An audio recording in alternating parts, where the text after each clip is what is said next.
നിങ്ങൾ കേരളത്തിലെ ജനങ്ങളുടെ നിലമ്പൂരിലെ വോട്ടർമാരുടെ ആവശ്യങ്ങളുമായി ബന്ധപ്പെട്ട ഏത് വിഷയത്തെയാണ് നിങ്ങൾ ചർച്ച ചെയ്തത്? നിങ്ങൾ ജയശങ്കർ വക്കീലിന്റെ വീഡിയോ കണ്ടുവന്ന്, നിങ്ങൾ രമേശ് ചെന്നിത്തലയുടെ അഭിപ്രായം കേട്ടുവന്ന്, രമേശ് ചെന്നിത്തല എന്താണ് പറഞ്ഞതെന്നും ജയശങ്കർ വക്കീൽ എന്താണ് പറഞ്ഞതെന്നും സാമാന്യ ബോധമുള്ള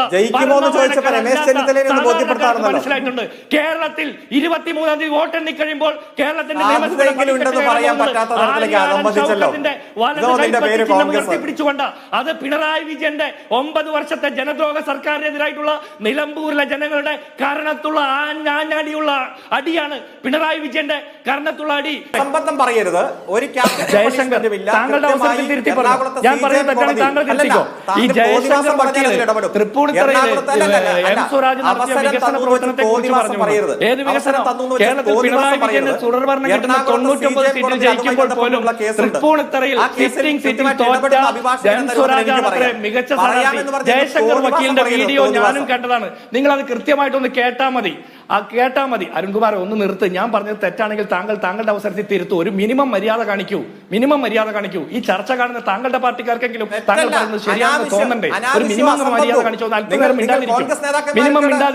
മിനിമം മര്യാദ കാണിക്കൂ. ഇലക്ഷന്റെ റിസൾട്ട് വരുമ്പോൾ ഈ ചോദ്യത്തിനുള്ള മറുപടി നാട്ടുകാർ തന്നോളും. ഇനി അല്ല, അനാവശ്യം പറഞ്ഞതൊന്നല്ല. കേരളത്തിലെ ദൃശ്യമാധ്യമങ്ങളിലും പത്രമാധ്യമങ്ങളിലും ഇത്രയും കാലം അതിനെ കുറിച്ചിട്ട് ഇനി ലീഗിന് കേരളത്തിലെ ലീഗ് ഉൾപ്പെടെയുള്ള മതന്യൂനപക്ഷങ്ങളുടെ സങ്കടമുണ്ട്.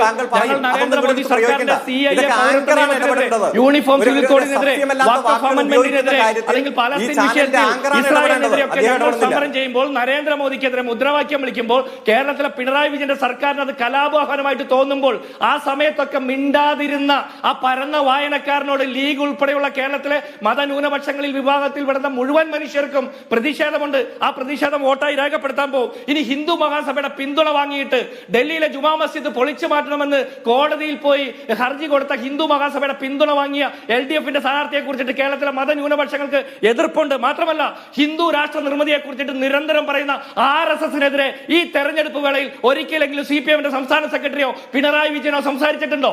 RSSനെതിരെ ഒരിക്കലെങ്കിലും ഒന്ന് മുരടനക്കാൻ നിങ്ങൾ തയ്യാറായിട്ടുണ്ടോ? അങ്ങനെ പറയണം. അങ്ങനെ പറഞ്ഞിട്ട് വേണം നിങ്ങളുടെ മതനിരപേക്ഷതയുടെ പരന്ന വായനക്കാരെ കേരളത്തിന് മുമ്പിൽ പ്രസന്റ് ചെയ്യാൻ. ആശാ വർക്കർമാർ എന്തിനു വേണ്ടിയാണ് സമരം ചെയ്തത്? റബ്ബർ കർഷകർക്ക് 250 രൂപ താങ്ങുവില കൊടുത്തോ? നിങ്ങൾ പെൻഷൻ വാങ്ങുന്ന ആളുകൾക്ക് 2500 രൂപ ക്ഷേമ പെൻഷൻ ഉറപ്പ് കൊടുത്തോ? ഇതൊന്നും നിങ്ങൾക്ക് കൊടുക്കാൻ സാധിച്ചില്ല. പിന്നെ ഒരു കാര്യം കൂടി പറയട്ടെ. ചൂരൽമല വിഷയത്തിൽ ഇവിടെ രാഹുൽ ഗാന്ധി പാർലമെന്റിൽ 4 പ്രാവശ്യം സബ് ഇഷ്യൂ ഉന്നയിച്ചിട്ടുണ്ട്. പ്രിയങ്ക ഗാന്ധി 3 പ്രാവശ്യം ആ വിഷയം ഉന്നയിച്ചിട്ടുണ്ട്. പിന്നെ നിങ്ങൾ പറയുന്നത് പോലെ നിങ്ങളുടെ മുഖ്യമന്ത്രിയുടെ ദുരിതാശ്വാസ നിധിയിലേക്ക് പണം തന്നില്ല എന്ന്. ഞങ്ങൾ പണ്ട് പണം തന്നിട്ടുണ്ട്. പ്രളയ ദുരിതാശ്വാസ ഫണ്ട് കളമശ്ശേരിയിലെ ഏരിയ സെക്രട്ടറി സക്കീർ ഹുസൈന്റെ അടക്കം നേതൃത്വത്തിൽ നിങ്ങൾ കൊള്ളയടിച്ച പ്രളയ ഫണ്ട് എന്തായി അന്വേഷണം? നിങ്ങളെ ഫണ്ട് ഏൽപ്പിക്കാൻ ഞങ്ങൾക്ക് താല്പര്യമില്ല.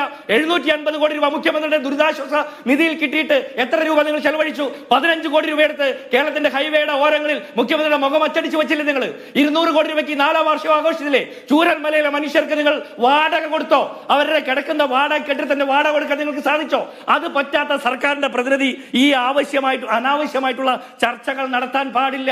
നിങ്ങൾ പറയുന്നതെല്ലാം അനാവശ്യമായിരുന്നു. നിങ്ങൾ കേരളത്തിലെ ജനങ്ങളുടെ നിലമ്പൂരിലെ വോട്ടർമാരുടെ ആവശ്യങ്ങളുമായി ബന്ധപ്പെട്ട ഏത് വിഷയത്തെയാണ് നിങ്ങൾ ചർച്ച ചെയ്തത്? നിങ്ങൾ ജയശങ്കർ വക്കീലിന്റെ വീഡിയോ കണ്ടുവന്ന്, നിങ്ങൾ രമേശ് ചെന്നിത്തലയുടെ അഭിപ്രായം കേട്ടുവന്ന്, രമേശ് ചെന്നിത്തല എന്താണ് പറഞ്ഞതെന്നും ജയശങ്കർ വക്കീൽ എന്താണ് പറഞ്ഞതെന്നും സാമാന്യ ബോധമുള്ള മനസ്സിലായിട്ടുണ്ട്. കേരളത്തിൽ 23-ാം തീയതി വോട്ടെണ്ണി കഴിയുമ്പോൾ കേരളത്തിന്റെ പിടിച്ചുകൊണ്ട് അത് പിണറായി വിജയന്റെ 9 വർഷത്തെ ജനദ്രോഹ സർക്കാരിനെതിരായിട്ടുള്ള നിലമ്പൂരിലെ ജനങ്ങളുടെ കരണത്തുള്ള ആഞ്ഞാടിയുള്ള അടിയാണ്. പിണറായി വിജയന്റെ കരണത്തുള്ള അടി. കാരണം 2 കോടി രൂപയ്ക്ക് റീൽസ് എടുക്കുന്ന മുഖ്യമന്ത്രിയുടെ മരുമകന് മുഹമ്മദ് റിയാസിന് കൊടുക്കുന്ന അടിയാണ്. NH 150 അധികം സ്ഥലത്ത് പൊട്ടിപ്പൊളിഞ്ഞു പോയപ്പോഴും 39 ലക്ഷത്തിന് റീൽസ് എടുത്ത, 2 കോടി രൂപയ്ക്ക് റീൽസ് എടുത്ത ആ മന്ത്രി, ആ മരുമോനും മുഖ്യമന്ത്രിയൊക്കെ ഇന്ന് എവിടെ? അരുൺകുമാറെ, അവരൊന്നും റീൽസ് എടുക്കണ്ടേ? ഇവിടെ പാവപ്പെട്ടവന് 4 ലക്ഷം രൂപ വീട് വയ്ക്കാൻ കൊടുക്കുന്നത്. നിങ്ങൾ 2 കോടി രൂപയ്ക്ക് റീൽസ് എടുത്തത്. എത്ര ആളുകൾക്ക് വീട് വയ്ക്കാനുള്ള പണം?